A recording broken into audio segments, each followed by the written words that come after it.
Hey everybody, Scott Leese here for another episode of the Surf and Sales podcast.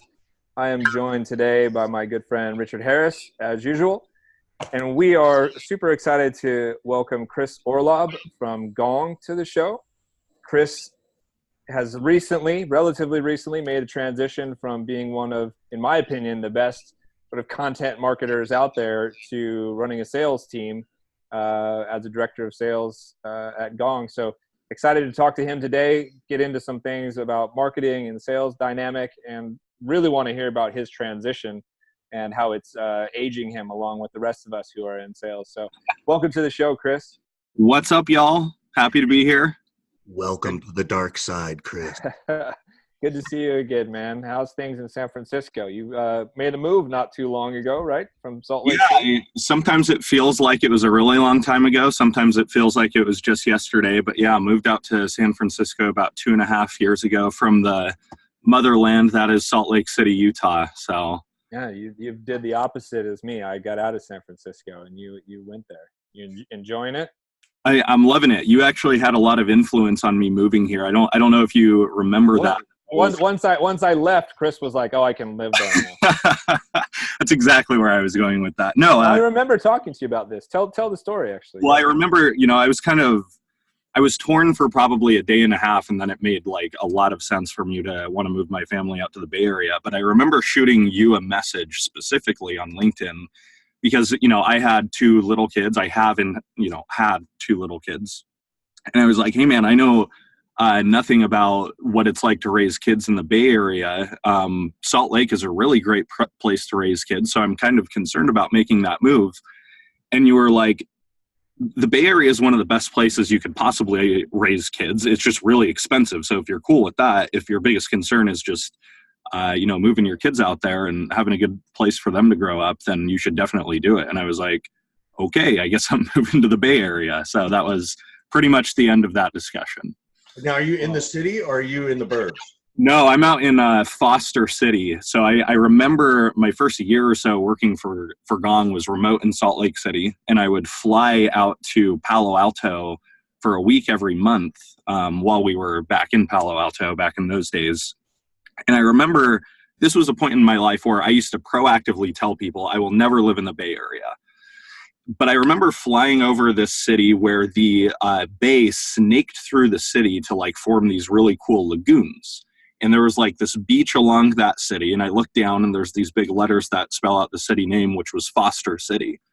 And I looked down at it from the airplane and I was like, I couldn't ever see myself living in the Bay Area. But if I did, that seems like the first place I would check out. That seems really cool. I'm really into like aquatic stuff. The fact that the bay snakes through the city looks really cool. And so when Gong finally asked me to move out here, that was the first place I looked, and I didn't really look any further. And so we're all holed up in Foster City now, and we love it.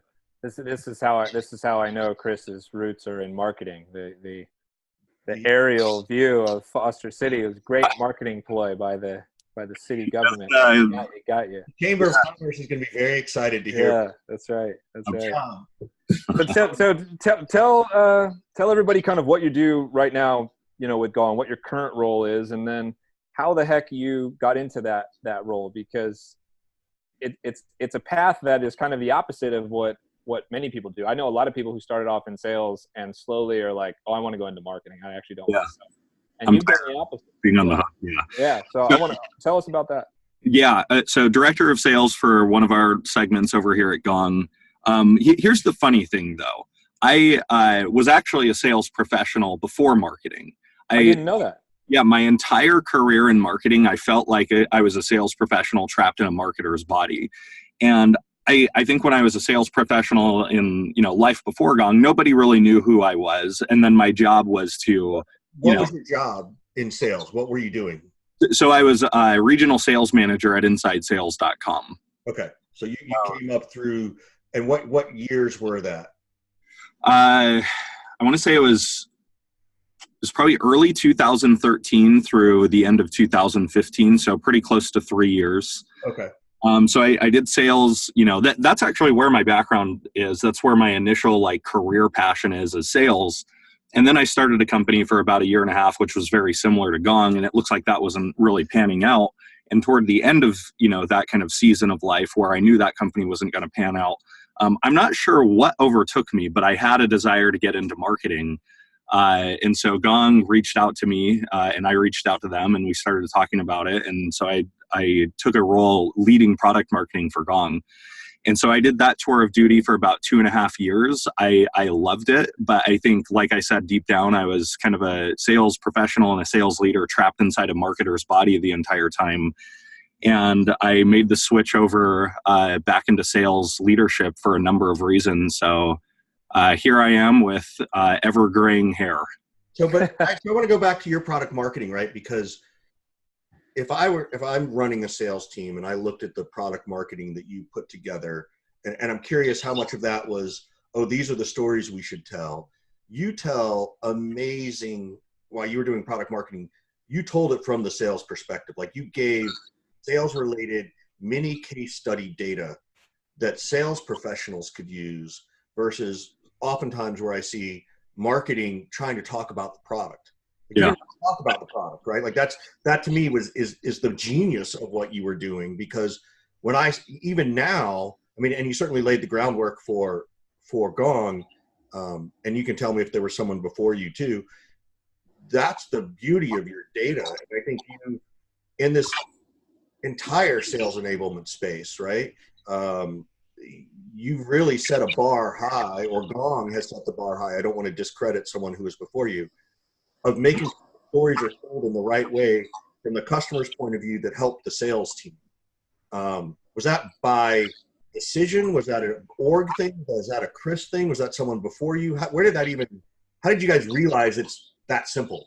Yeah, so I think there are a few things. When I started at Gong, I was the second US employee. And so it was kind of like us few people putting this strategy together, which, by the way, formulated over time. Like, I wish I could say from day one, we knew exactly what we were doing, but we didn't. We tried a few things, which led to a few other things, and this was working and that was not working, and things molded themselves over time. If I was back running product marketing, and I was hiring a product marketer at any company, the number one trait I'm looking at is not like technical knowledge or product knowledge or anything like that. It is a deep, deep understanding and empathy for the audience that they're speaking to. And so I happen to be really good at product marketing to a sales audience. If you took me as a product marketer to a DevOps audience, I'm sure I would fail, because I agree. You figured it out. You had the DNA to figure it out. It might take you a while to get better, but I give you more credit than that. Okay, that's fair, but it would take me a long time versus it wouldn't be as natural. I came from the sales world before I got into product marketing, and the mechanics of product marketing are really not that difficult. There's some things that are more difficult than others, but if you come from, specific to product marketing, if you really understand the audience and you can quote unquote peer into their soul, which is probably the best way I could say it, and you happen to be a good writer and communicator, you've probably got it made.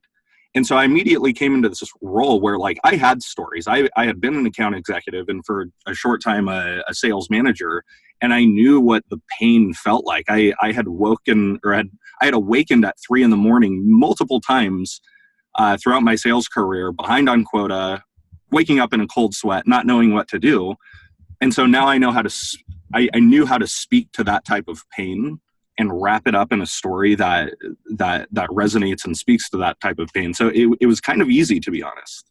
What do you see? What mistakes do you see product marketers making these days? Like, do you see them doing what you've been doing, or did you figure out to do what they were doing, or do you still see product marketing like too focused on the product and the marketing?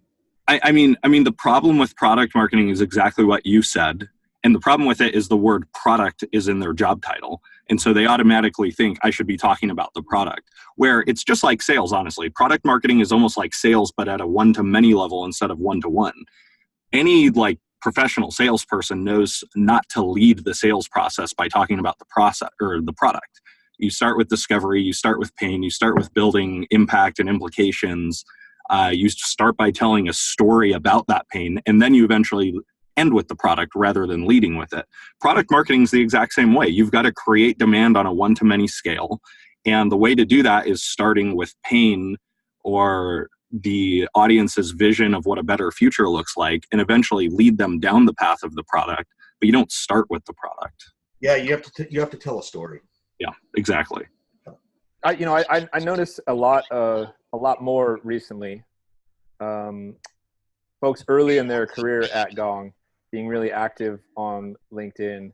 And I've been thinking to myself, and this is just me giving you credit, like, this has got to be Chris's influence. Like, I'm seeing these people tell stories in a way that reminds me, of how you operated, while you, in my opinion, have not been as active. So I wonder if you, are teaching some of your, junior kind of sales crew some of the right ways to tell stories and engage and build an audience and that kind of thing. And that's been helpful for you to get your sales team to perform. And if now that you're in sales leadership, you're finding it harder to find the spare moments to post things yourself. Yeah. So I've noticed that we have a DNA at Gong that really values social media and social media awareness and thought leadership and that kind of thing.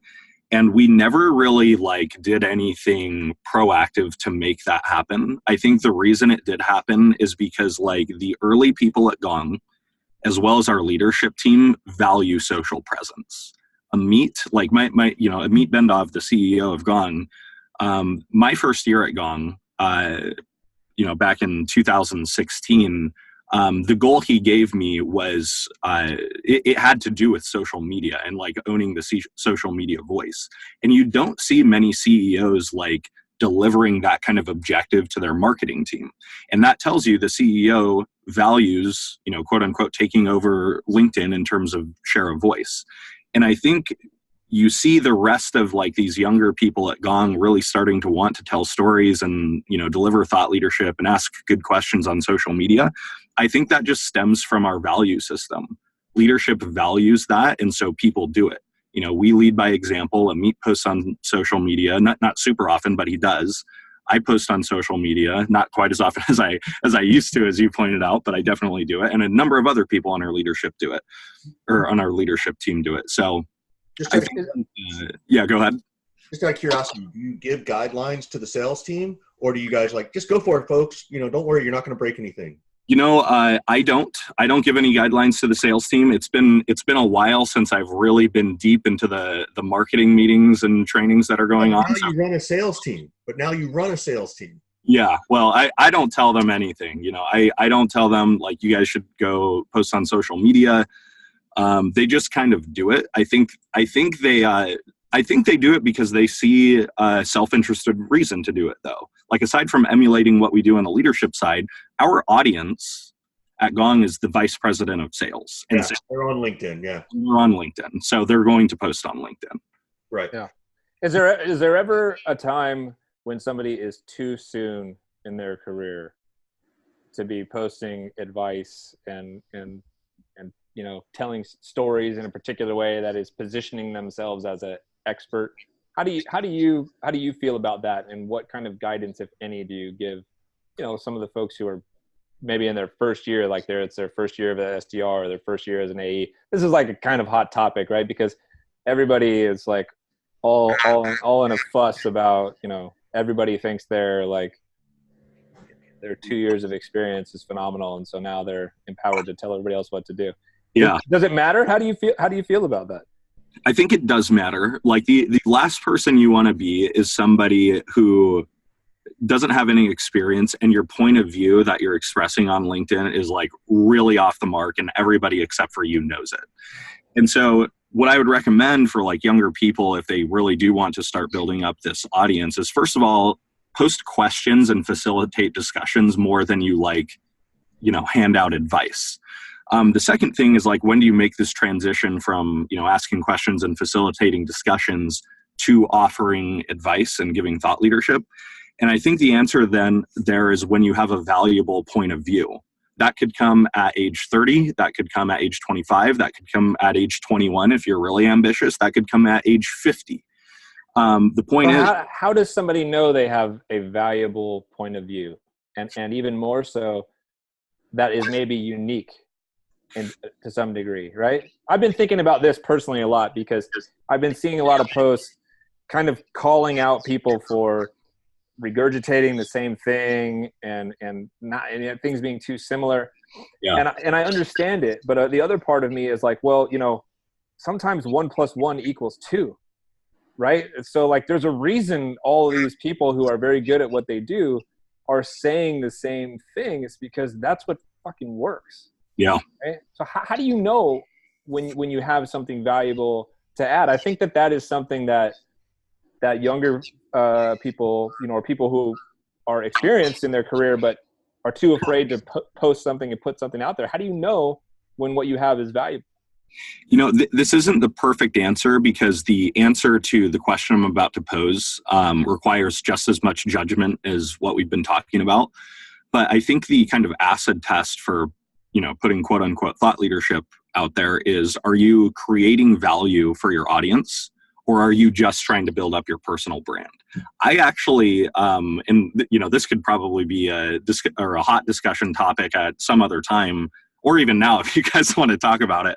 I don't advocate overly focusing on your personal brand, because to me, focusing on your personal brand is a little bit like overly focusing on money, where, don't get me wrong, like I want to make a lot of money in my career, but it's the byproduct of creating value.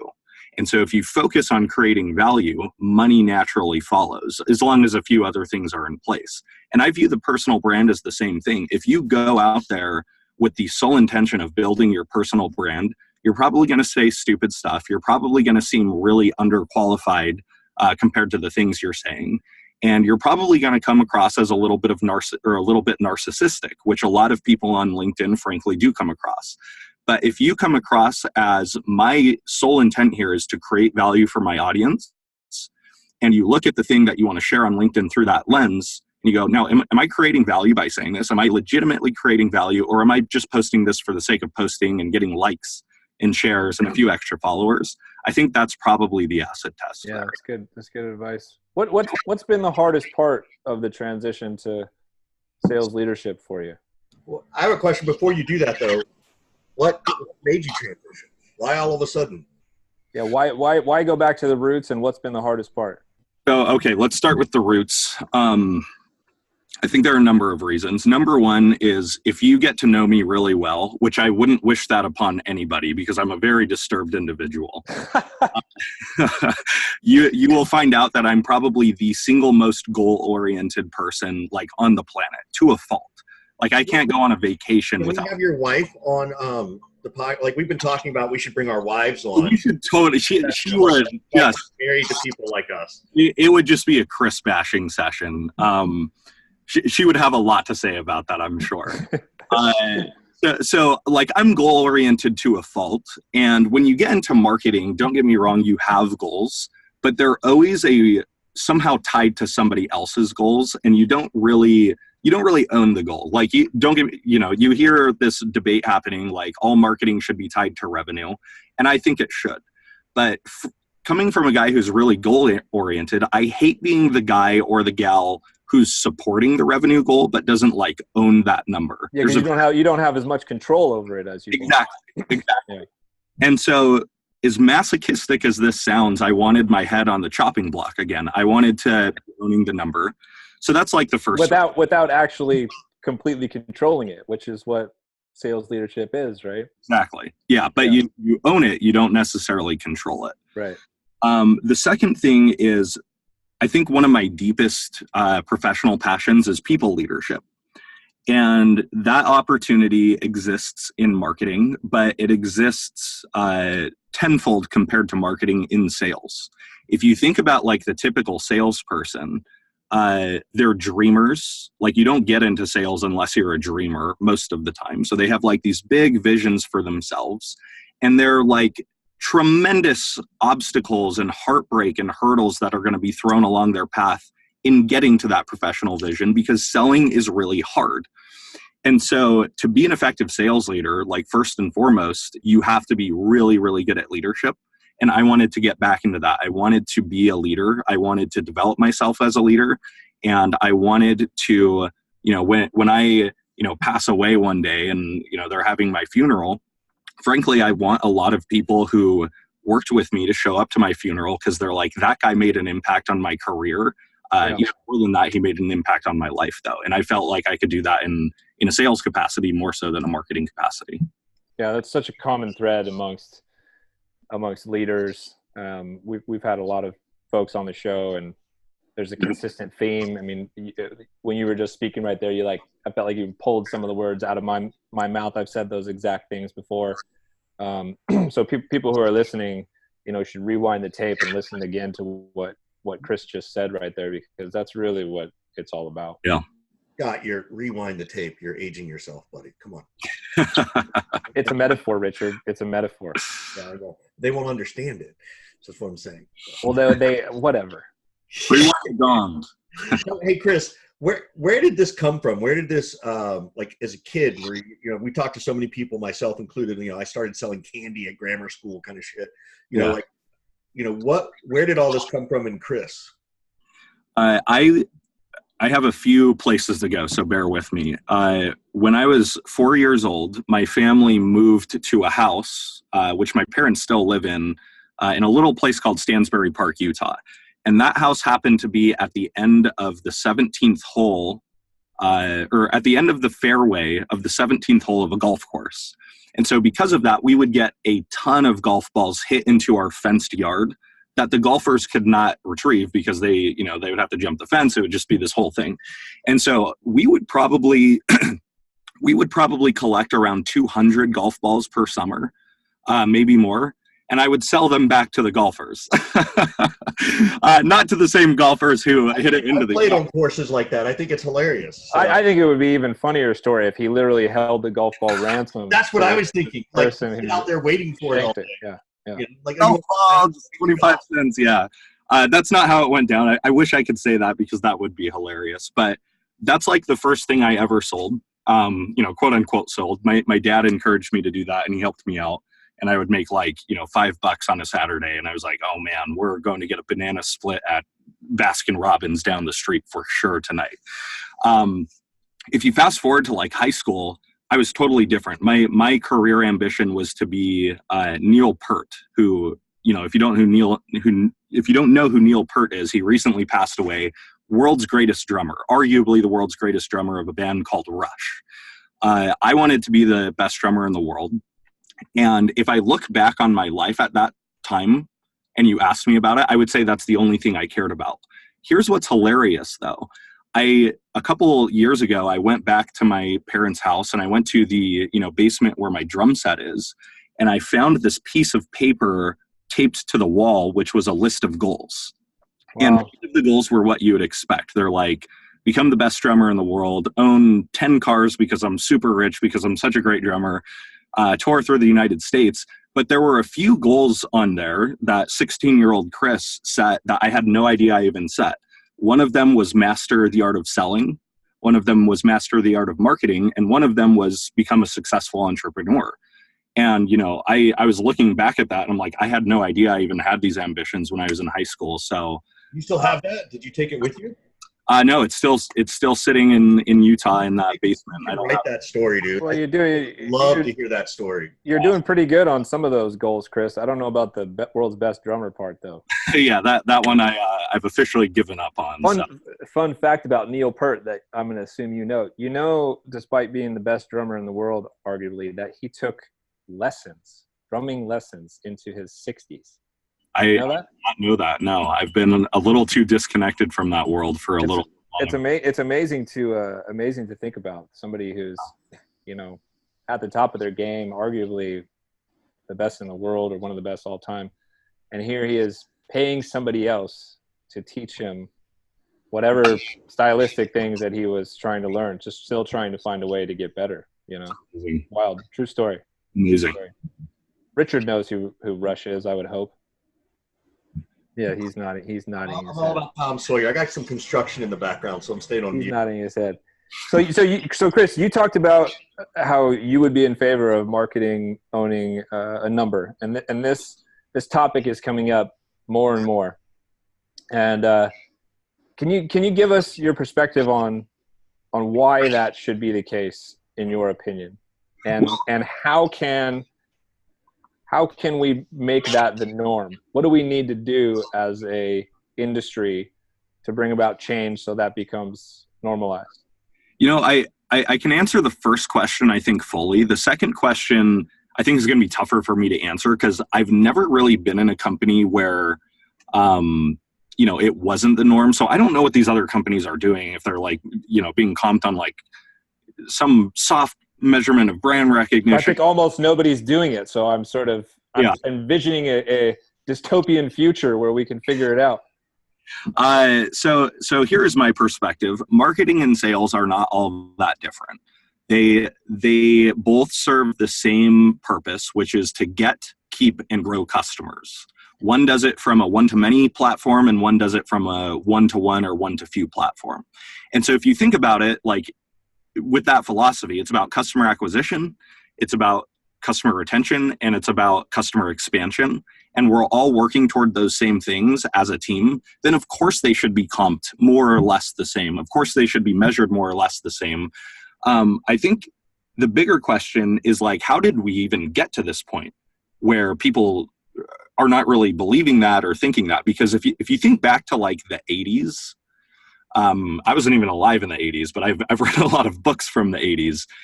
You think about like tech marketing from like the giants at Intel and some of those other like big B2B tech firms where, you know, marketing was a big thing. They all talk about revenue. They all talk about acquiring customers. They don't talk about, you know, anything like super fluffy. The fluffiest thing they talk about is owning the position of leadership in the mind of the customer. And that's not fluffy. It's just really difficult to measure. And so I think the question is, yes, like how do we get to this point where we're tied to revenue? Another question I would have, though, is how did we get away from what marketing's purpose originally was to what it is today, which who knows what it is today, according to some people. Yeah. So I love that quote, owning the position of leadership in the mind of the customer. Yeah. You know, so I was alive in the 80s, right? Yeah, you were in your prime. Yeah, exactly. I was. But you're right. Like that's when Apple really came out with that first Super Bowl commercial, right?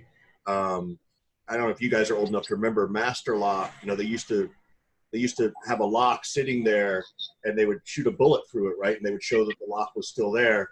And they only ran one ad a year. They ran it one time. They ran it during the Super Bowl. That was it. That was their only ad. And that sent this image of how powerful that lock is, and that today still rings true to a lot of people. For those who remember it, I don't know that you could get away with a bullet these days in an ad. Probably chastised for it, but I really that really resonated with me, and I think that's really critical for whether you're in marketing or sales or leadership. Owning the position of leadership in the mind of the customer, that's the goal of marketing and sales. That was beautiful. Yeah. Trainings these days. I've been thinking a lot about virtual training and one-on-one and small group and large group and SKOs and all this kind of stuff. I know what I feel like is the most powerful type. I'm curious what you feel is the best way to go about training to get the biggest kind of return, make the biggest impact. Yeah. And how are you involving coaching and training in your everyday management of your sales team? Yeah, I have a lot to say about that. So the first thing is I'll delineate my own definitions of coaching versus training. Training to me is about like imparting knowledge and skills that are not currently there or reinforcing something that you've recently imparted. It's about like delivering the tools, the knowledge, the skill sets in the first place. Coaching to me is very different. I think a lot of people equate coaching to like giving advice or giving feedback, and I think that's one element of it. But I also believe if your coaching session, like if your one-on-one coaching session with a salesperson starts with, here's what you should do, you're not coaching. You're being too directive. You're not facilitating a self-discovery conversation. And to me, that's what coaching is they're equipped with like enough knowledge to start solving these problems on their self, or start solving these problems themselves. And so coaching to me, for the most part, there's other aspects of it, but for the most part, As a coach, your job is to ask questions to your reps that get them to think differently about the problems they're running into, get them to think differently about the opportunities that are in front of them, get them to think differently about their mindset and how they're deploying techniques and customer-facing conversations. Because the biggest trap when it comes to sales coaching is giving your reps the answer every single time. They come to you with a deal problem, you tell them what to do. They come to you with a churn problem, you tell them what to do. They come to you with any sort of problem that you know deep down they're already equipped to solve, and you tell them what to do. And what you do, or what you're doing when you do that, is you make them dependent on you. Right. And you can't scale dependency. So forcing people to answer questions and come up with their own solutions, I think, is the essence of great coaching. So it sounds like there are probably a few ways we could go with this conversation. I'll just stop right there and I'll let you redirect me before I go down. Well, what's the best mechanism for you? Is it do you feel like one-on-one is the best way to do that, or the only way, or can you do that in smaller groups and in larger group settings? No? Yeah, I've got a number of thoughts there. So the first one is creating a coaching rhythm, and that's like the weekly one-on-one. Now, the weekly one-on-one coaching session is different than other types of coaching sessions, which I have a very different philosophy about. The weekly one-on-one coaching session is the reps agenda. And so we at Gong, we actually have a Google form that reps are required to fill out before these sessions. It's like, what topic do you want to address today? Why did you choose that topic? What are you struggling with? Do you have a link to a call recording that really represents what we're going to be discussing today? And so now you get into this coaching conversation, and you as a manager, you as a leader are leading the discussion around the topic that they brought you to. You'll be baffled at some of the topics that reps bring you to. So that's like the rep dictated agenda. There's also manager dictated coaching, and that has less to do with like a formal time for coaching. And it's more about integrating coaching into everything else you do with your people. So as managers, as sales managers, we all do deal reviews. We all do pipeline reviews. Each of those types of things can serve two purposes, but we only do one of them typically. The two purposes they serve are the business management side of it, which is what we all do by staying up to date on our pipeline. But the second thing is they all represent great coaching opportunities. If you're doing a deal review or a pipeline review with a rep, you can do both things. You can get up to speed on their business and where the risks are in their pipeline, but also have a coaching conversation about some of these deals and ask questions about these deals that force your reps to think differently about them. So that's, for the most part, how I think about the one-on-one development conversation. There's other thoughts I have about like one-to-one training. I want to know, I'm fixated on your comment about you wouldn't believe some of the questions that people ask. Give me a unique example or two of the questions that some of your reps have, or a funny story of one. Yeah, I don't know if I have any funny stories, but I'll give you an example of one that like you would never initiate as a coach yourself. One of my reps put as the topic, I want to talk about how I can leave a lasting legacy at Gong. It's almost like a personal branding conversation, but internally at the company. And when I started having the coaching conversation and unpacking why that person chose to prioritize that topic, it came down to they felt like they did not work well with their colleagues to the point where they were creating like a bad taste in people's mouths, and cross-functionally people didn't respect them or talk well about them. And he felt he was just he was really like eroding his relationships. And when you start to peel back the onion on some of these topics, at first it seems like, why are we even thinking about this? Like we've got numbers to hit. Why are we thinking about like what kind of legacy you want to leave at Gong? It turns out though, like if we didn't address that person's performance would have been greatly limited, because as sales professionals, we're reliant on other people in the company supporting us. And if he had gone doing the behaviors that he continued to do when it came to interacting with his colleagues, it's like an e-brake on his performance. So that's probably the most unique example of one that was initiated by a rep. That's really cool. It's interesting that legacy thing came up because we did an episode yesterday on legacy.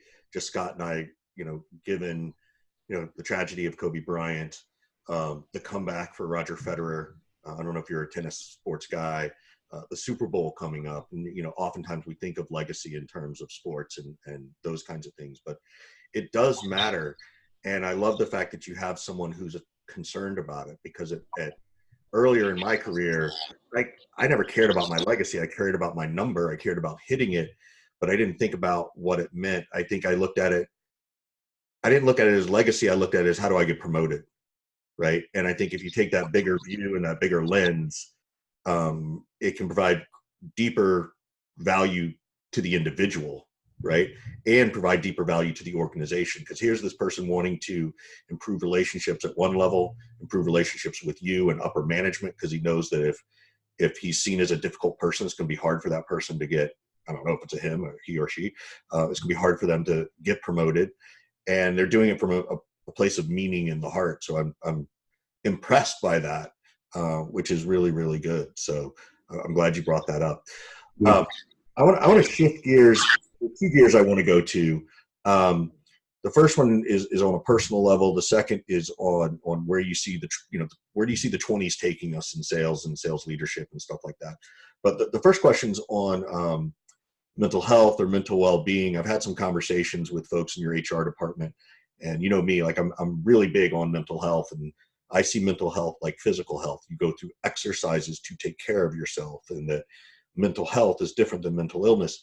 But I know Gong is really at the forefront of a lot of companies I talk to support people in those ways.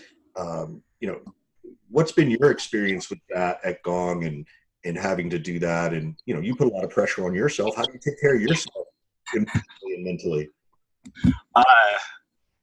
I don't know how qualified I am to answer that one, because I feel like I struggle with it. But that's why you're qualified. Like, that's the part we need to stop acknowledging, is like, we're not experts at this. None of us are. It's a constant work in progress. Yeah, I'll tell you a story, and like this is an illustration of like why I'm so loyal to Gong as an organization. There was a time, it was probably 15 months ago or so, where I talked to Amit. I had like a one-on-one with him. Amit is our CEO, just for everybody listening.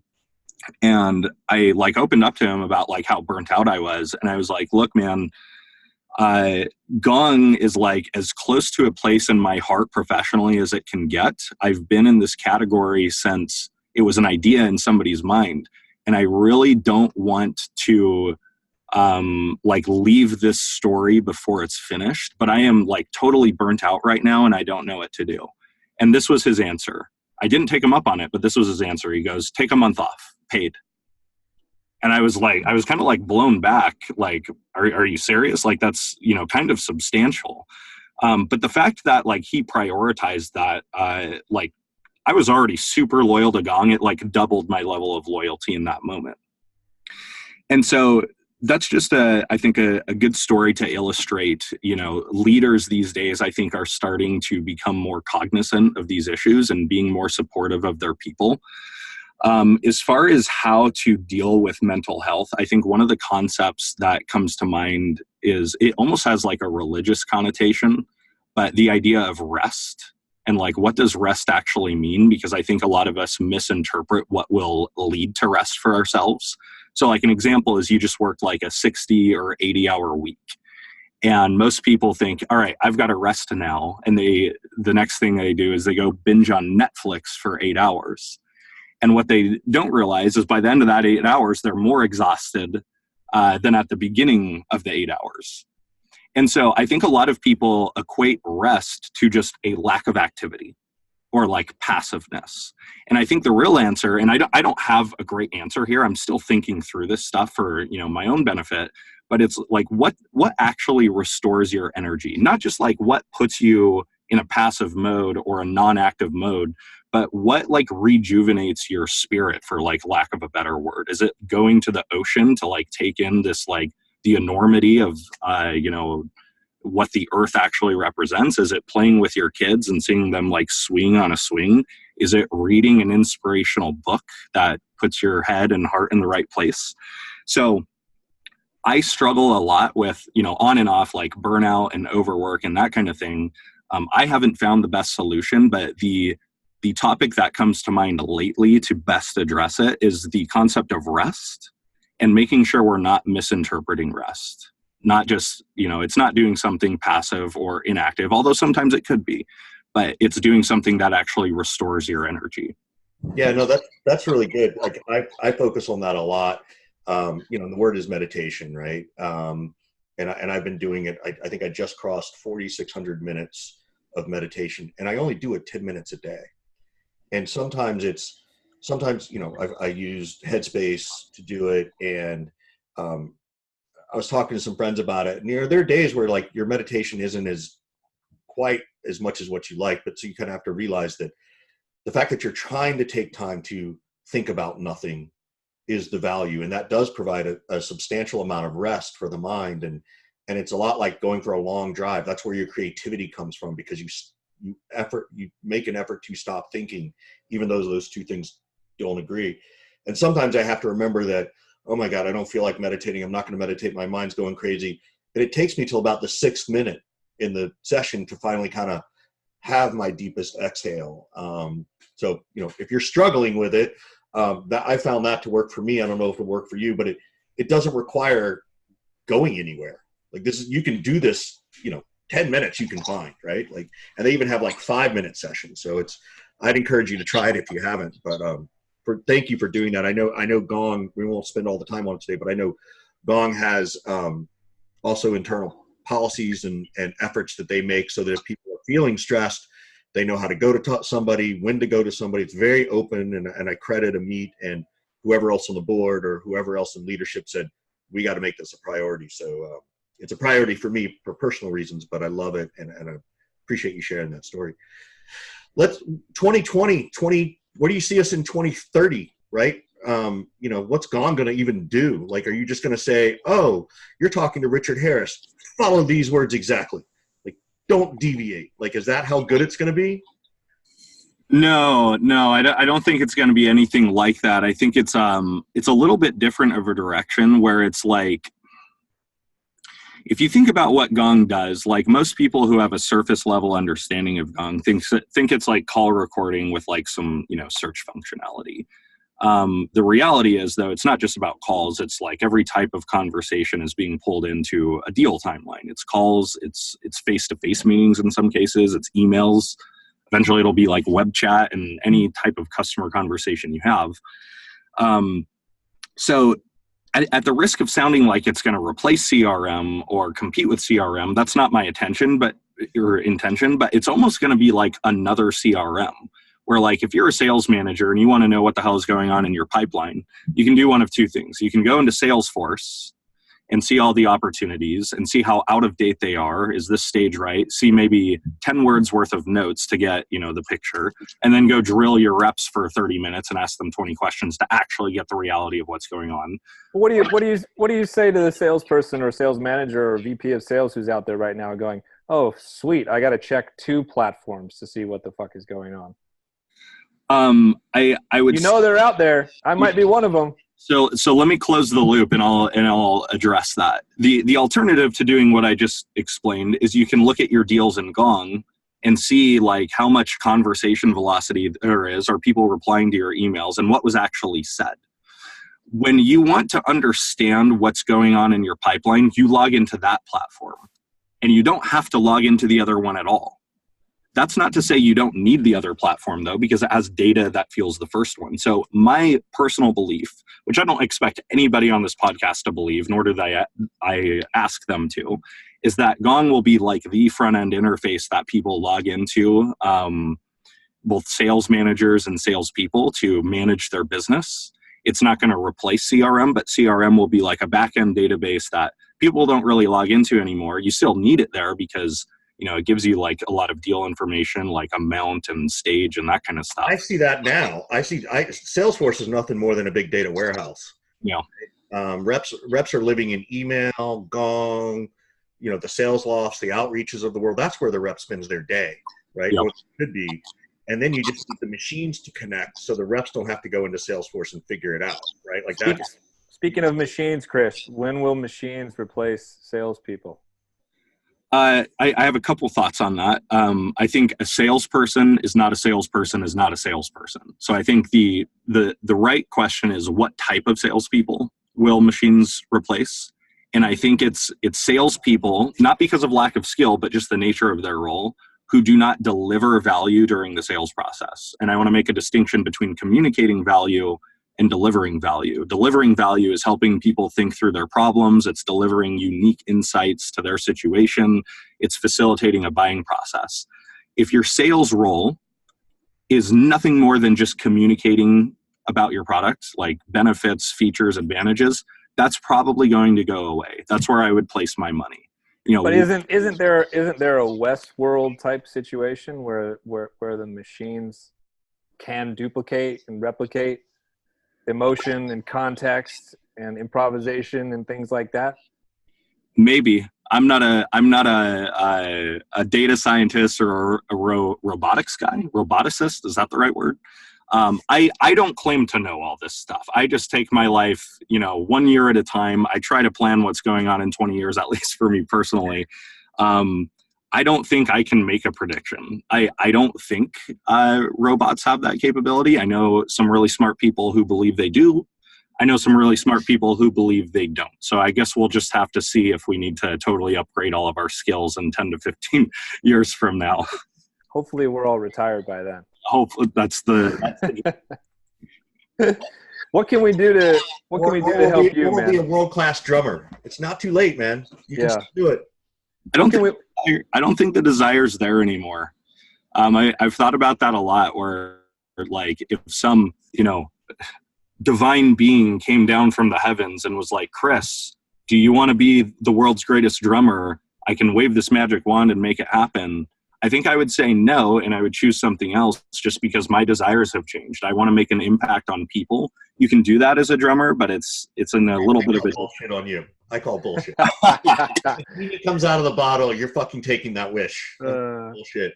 So what can a compelling wish to replace it? Just to be clear, I'm not just going to decline it and like my life as it is today. It is, I want to build. Yeah. Now he's in sales, Richard. He doesn't want to be the drummer. He wants to be the front man. Exactly. Yes, exactly.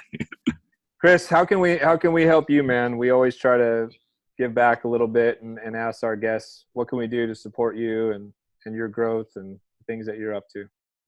Nothing comes from mind. I would just ask the both of you to continue sharing your wisdom and knowledge and insights on, LinkedIn and other places where a lot of people can be exposed to it. And, I think that in a small way and in some ways a big way can make the world a better place. So I don't have any asks except for that.